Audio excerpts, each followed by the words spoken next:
You see, the thing about feminism in movies is...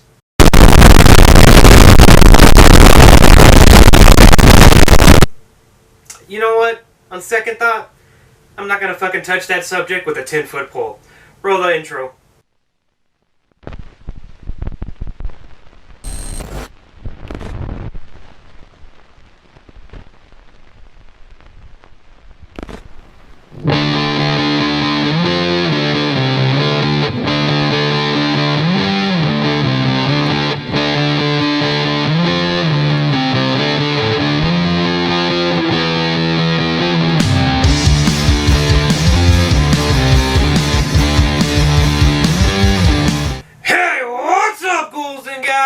It's me,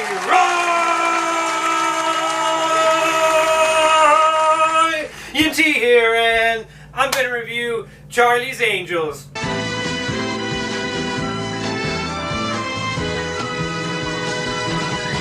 Nope, not that Charlie's Angels.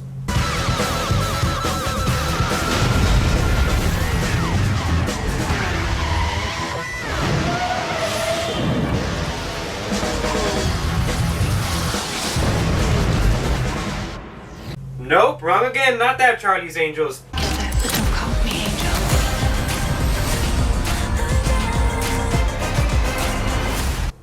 Yep, that Charlie's Angels. Alright, ghouls and gals. Like all my new movie reviews, I'm gonna keep it short, sweet, simple, and to the motherfucking point. Alright, let's get it started. Charlie's Angels stars Kristen Stewart, yes, the chick from Twilight, because I know some of you in the comments are going to say, the chick from Twilight! Yes, that is her. She made them. She acted in the movie Twilight. And it also stars A Whole New World, Naomi Scott, a.k.a. Princess Jasmine. And it also stars this actress here, who you may know from absolutely fucking nothing. I seriously did not know who this actress was. I was like, oh, cool, Naomi Scott. And Kristen Stewart, and the other one. Wait a minute! Who are you? So that's pretty much who stars in this film. Oh, and also Elizabeth Banks stars in this film alongside Patrick Stewart. And that is pretty much your principal cast. And oh yeah, this guy who they like shoehorn into the movie, he also stars in the movie. I guess you could say star because he comes out in more than one scene in the fucking movie. Alright, let's get it started. Charlie's Angels was written and directed by Elizabeth Banks, who we just said also stars in this film.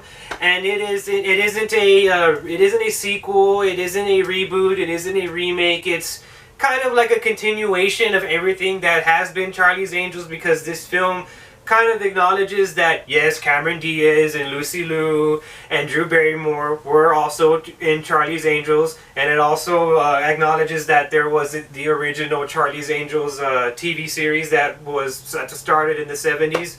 So it's more of a continuation than anything, and it kind of goes from there, and the film kind of like, I don't want to say that it doesn't do that series justice, because let's face it, the Charlie's Angels movies as well as the TV series, it wasn't any high art. It was corny lady spies, and at its best it was kind of a quasi-semi statement about feminism.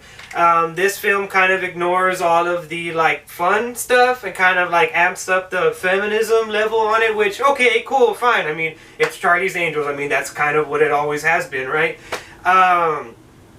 This film attempts to kind of take the 21 Jump Street approach to making a TV series into a film, where they kind of like want to acknowledge that the idea of the film as a whole is kind of silly, but they also want you to take the film seriously, but they still want you to find it funny, as opposed to where 21 Jump Street, they kind of just leaned into like, yeah, this is stupid, you know what I mean, where obvious adults trying to portray like high schoolers, and so they kind of had fun with it. Charlie's Angels, on the other hand, I'll call it Charlie's Angels 2019 as to not to confuse anybody.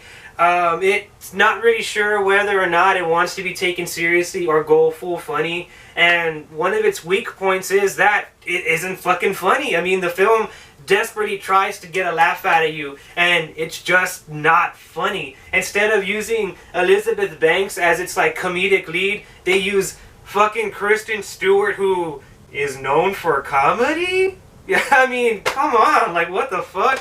Seriously, what the fuck are you doing? And they also use Naomi Scott as like the bumbling like geek who's like awkward and stuff, and I was like, yeah, this is a bumbling geek. You're doing okay, whatever.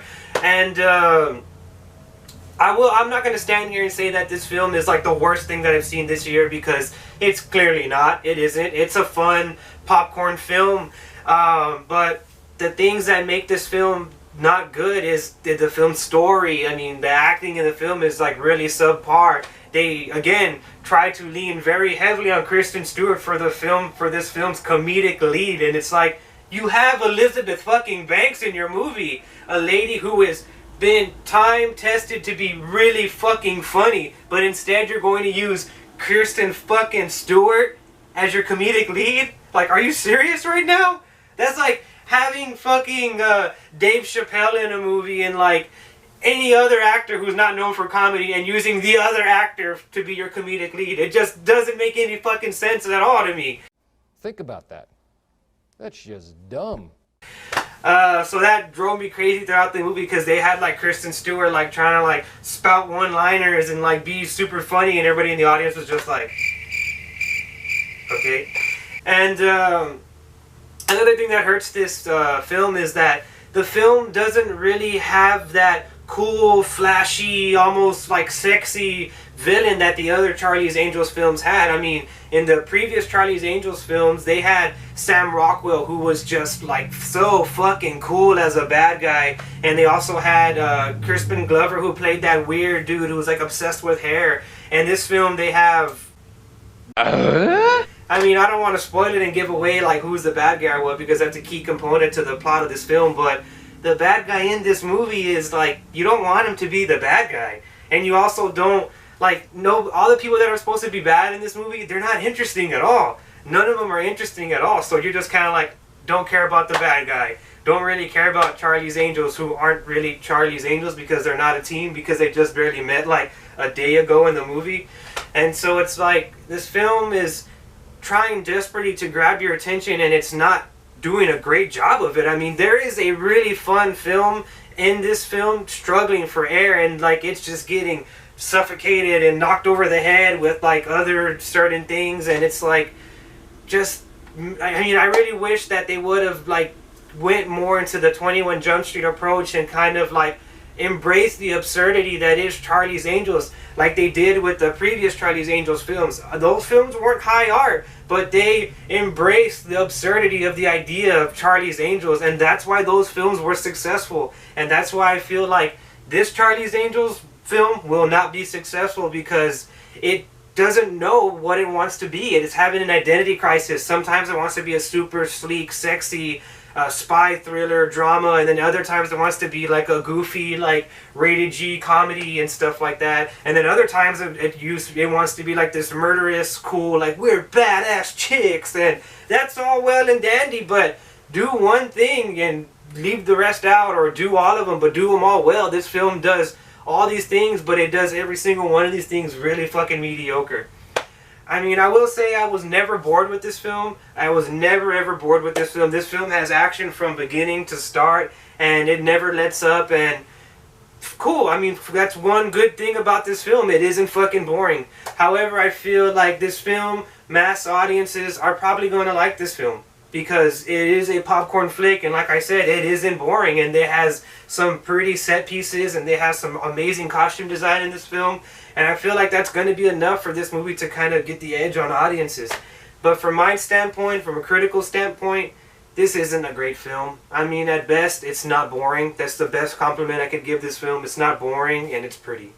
So for that, I'm going to give this film a 4.5 out of 10. And I'm going to suggest that you maybe wait to see this movie. Maybe catch it on Netflix, or maybe get it at the bargain bin at Walmart, or wherever the fuck you get movies. I'm Ryan T, and thank you, Angels.